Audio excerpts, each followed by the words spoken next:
नमस्कार। इस समय परीक्षा होने को है, 1-1.5 महीने का समय शेष है, तो परीक्षा को लेके तमाम चर्चाएं हो रही हैं। जैसे जैसे परीक्षा नजदीक आती है, बच्चों के अंदर भी एक उत्सुकता उत्पन्न हो जाती है। कुछ बच्चों में परीक्षा को लेके डर का भी माहौल उत्पन्न हो जाता है। तो दोस्तों, ऐसा क्यों होता है, पहले तो हम इस पर जानने का प्रयास करेंगे, फिर उसके बाद में जो भी जिस तरीके का डर है या फोबिया है उसको दूर कैसे किया जा सकता है, हम इस पर बात करेंगे। दोस्तों, जब हम कोई कार्य पूरी योजनाबद्ध तरीके से करते हैं और उसकी तैयारी में जितना समय लगना चाहिए उसको हम एक समय सारणी के अनुसार डिवाइड करके जब उसकी तैयारी करते हैं तो हमको उसमें कहीं पर कोई समस्या नहीं आती। लेकिन होता क्या है कि परीक्षा कोई हम अगर ले लें तो हाई स्कूल और इंटर दोनों साल का कोर्स 2-2 साल का होता है। अमूमन बच्चे सामान्य समय में उस पर ध्यान नहीं दे पाते हैं, सही से योजना नहीं बना पाते हैं और जैसे जैसे एग्जाम करीब आता जाता है तैसे तैसे उनके अंदर एग्जाम को लेके एक उत्सुकता उत्पन्न होती है और वो उसकी पढ़ाई का शुरू करने का प्रयास करते हैं।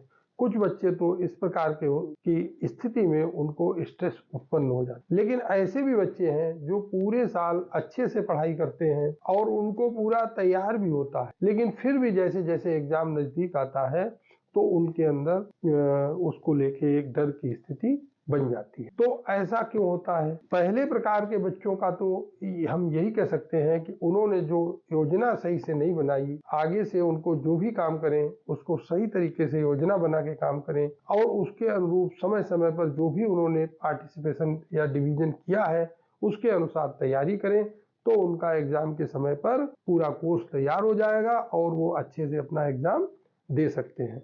लेकिन जो बच्चे पूरे साल भर पढ़ते हैं, अच्छी तैयारी करते हैं, उनको कहीं कोई उनके अंदर वास्तव में ये नहीं होता है कि हमको ये टॉपिक नहीं आता है, लेकिन एक अज्ञात डर उनको भी रहता है, तो उनमें कहीं ना कहीं उनको अपने ऊपर विश्वास की कमी होती है। लगता है कि कहीं हमसे गलत ना हो जाए, अपने ऊपर विश्वास नहीं होता है।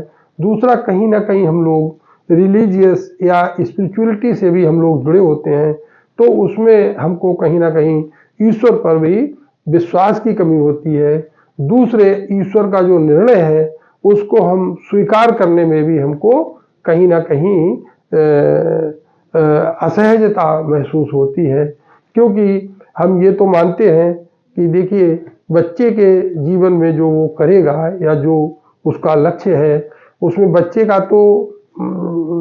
का दिमाग तो काम करता ही करता है, लेकिन उसके माँ बाप भी उसके लिए योजना बनाते हैं कि हम अपने बच्चे को ये बनाना चाहते हैं। लेकिन कहीं ना कहीं हम सभी के लिए हमारा जो ईश्वर है, परम पिता है, उसने भी कोई ना कोई हमारे लिए योजना बना रखी होती है। तो कहीं पर अगर हम अपनी योजना में फेल हो जाते हैं तो हो सकता है हमारे जो पिताजी ने हमारे लिए योजना बनाई है उसमें हमको सफलता मिल जाए।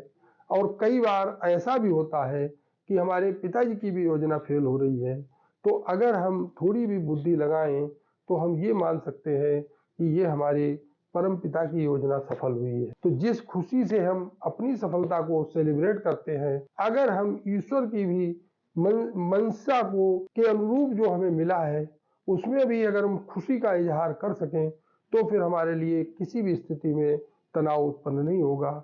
हम हमेशा खुश रहेंगे कि या तो मेरी मर्जी का हुआ, अब मेरी मर्जी का नहीं हुआ तो ईश्वर की मर्जी का हुआ। तो होना यही चाहिए, हमको अपने ऊपर भी पूरा विश्वास होना चाहिए और हमें ईश्वर पर भी पूरा विश्वास होना चाहिए कि ईश्वर जो करेगा वो अच्छा ही करेगा। हमने पूरा प्रयास किया और उसके बाद में जो भी हमको आया या नहीं आया, अब उसके बाद में हमें उसकी चिंता नहीं करनी चाहिए। जब भी हम पेपर दे के आए तो पेपर देने के बाद में हमें उस पेपर पर चर्चा नहीं करनी चाहिए।